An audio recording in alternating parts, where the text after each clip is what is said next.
Donald Trump is the world's biggest bully, and all bullies are deeply insecure and have extremely fragile egos, and so we chose this as a way to very publicly ridicule him, and we know that it's got through to him.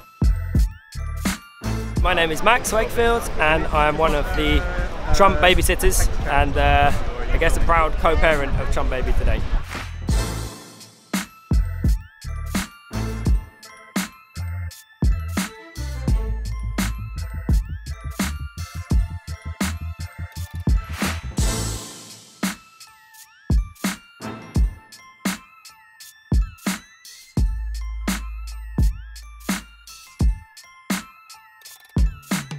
Can send a very clear signal to Donald Trump that this is actually how the majority of the people in this country see you, as an angry, vicious, self-obsessed, petulant child.